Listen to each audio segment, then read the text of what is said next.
Hi guys, Thoyyib YouTube ചാനലിലേക്ക് എല്ലാവർക്കും സ്വാഗതം. നമ്മൾ പുതിയൊരു സിനിമയുടെ ട്രെയിലറായിട്ട് വന്നിരിക്കുകയാണ്. അതിൻ്റെ റിയാക്ഷൻ ഒരു ഡ്രാമ ആനിമേഷൻ മൂവിയാണ്. കോമഡി ഉണ്ട്, ഫാൻറ്റസി മൂവി തന്നെയാണ്.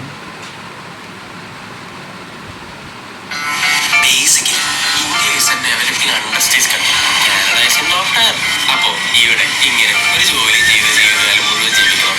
അതുകൊണ്ട് അബ്രോഡ് കൺട്രിയിൽ ലൈഫ് എക്സ്പീരിയൻസ് ചെയ്യണം.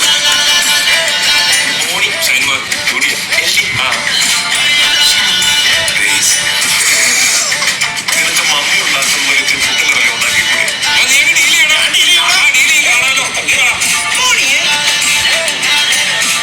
ഒരു കംപ്ലൈന്റ് ഉണ്ട്, 54 ആണ്.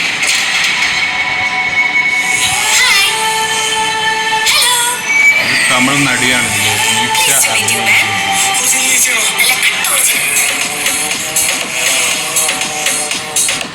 നിനക്കൂടെ ബഹുമാനത്തുള്ള ആൾക്കാരെ ലിസ്റ്റ് ചെയ്യാൻ.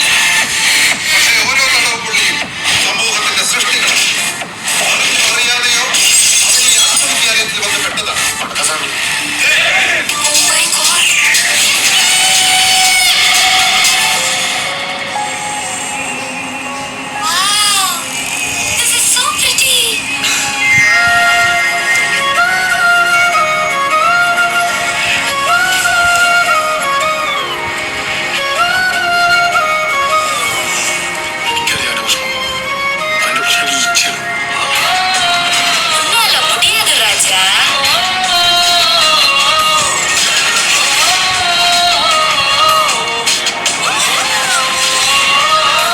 മൂവിയാണ്.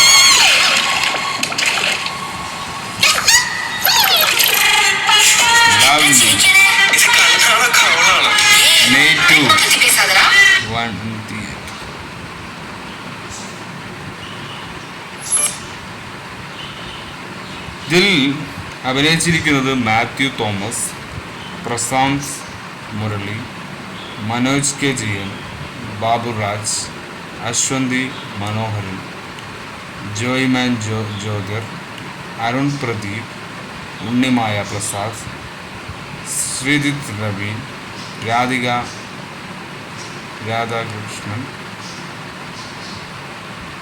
ജയശങ്കർ, ഗംഗാമീര, KPSC ലീല, അരുൺ, അങ്ങനെ കുറേ പേർ ലവ്ലി എന്ന് പറയുന്ന സിനിമയിൽ കഥാപാത്രം ചെയ്തിട്ടുണ്ട്. വളരെ നല്ലൊരു മൂവിയാണ് ലവ്ലി എന്ന് പറയുന്ന ഈ ക്യാരക്ടർ. വളരെ നമുക്കൊന്നും ഇതുവരെ എക്സ്പെക്റ്റ് ചെയ്യാൻ കഴിയാത്ത അതിലേക്കുള്ള ഒരു വലിയൊരു മൂവി തന്നെയാണ് ലവ്ലി എന്ന് പറയുന്ന ഒരു കഥാപാത്രം.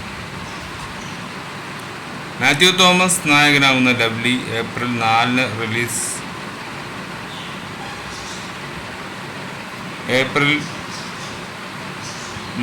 റിലീസ് ചെയ്യുമെന്നാണ് നിർമ്മാതാക്കൾ പ്രഖ്യാപിച്ചു. ദിലീഷ് കരുണാകരൻ, മുമ്പ് ദിലീഷ് നായർ എന്നിവർ അറിയപ്പെടുന്ന രജനിയും സംവിധാനം നിർവഹിക്കുന്ന ഈ ചിത്രം തമാർ പടാർ എന്ന ചിത്രത്തിലൂടെ അരങ്ങേറ്റം കുറിച്ച ശേഷം സംവിധാനത്തിലേക്കുള്ള തിരിച്ചുവരവിനെ അടയാളപ്പെടുത്തുന്ന salt and pepper, Thadiya, Idukki gold, Mayanadhi തുടങ്ങിയ ചിത്രങ്ങളുടെ നദി എന്ന് പറയുന്ന ഒരു മൂവി ഉണ്ടല്ലോ, മായാനദി തുടങ്ങിയ ചിത്രത്തിലുള്ള സഹ എഴുത്തിനും അദ്ദേഹം പ്രശസ്തനാണ്. ഒരു വിട്ടുവീഴ്ചയും കേന്ദ്രീകരിച്ചിട്ടുള്ള ഒരു 3D ഫാൻറ്റസി കോമഡി ഡ്രാമയായി കണക്കാക്കപ്പെടുന്ന ലവ്ലിയൻ മനോജ് കെ ജയൻ കൂടെ KPSC ലീല, അങ്ങനെ പലരും എൻ്റർടൈൻമെൻറ്റ്സ് പ്രൈവറ്റ് ലിമിറ്റഡായി സഹകരിച്ച് വെസ്റ്റേൺ കാറ്റ്സ് പ്രൊഡക്ഷനിൽ LLPയിലാണ് ലവ്ലി നിർമ്മിക്കുന്നത്. അർജുൻ അശോകൻ, മഹിമ നമ്പ്യാർ എന്നിവർക്കൊപ്പമാണ് പ്രമോൺസിൻസ് മാത്യു അടുത്തതായി അഭിനയിക്കുന്നത്. അപ്പോൾ പല കഥകൾ, പല രീതികൾ കാണാനും കേൾക്കാനും ഇതിൻ്റെ പ്ലോട്ട് കാര്യങ്ങളൊക്കെ ഇനി അറിയേണ്ടത് സിനിമ ഇറങ്ങിയതിന് ശേഷമാണ്.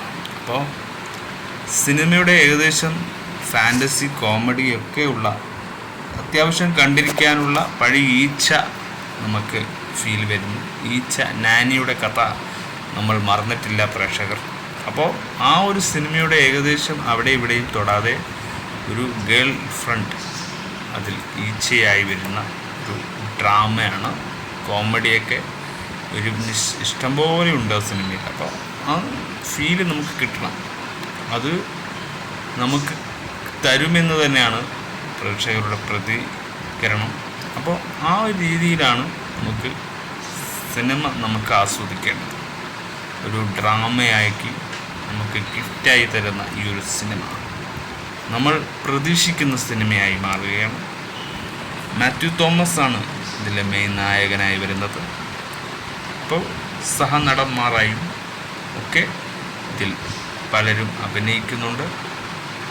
സിനിമ വന്നു കഴിഞ്ഞാൽ ഇതിൻ്റെ ഒപ്പീനിയൻ റിവ്യൂ നമുക്ക് പറയാൻ കഴിയും. അപ്പോൾ സിനിമ വന്നിട്ട് നമുക്ക്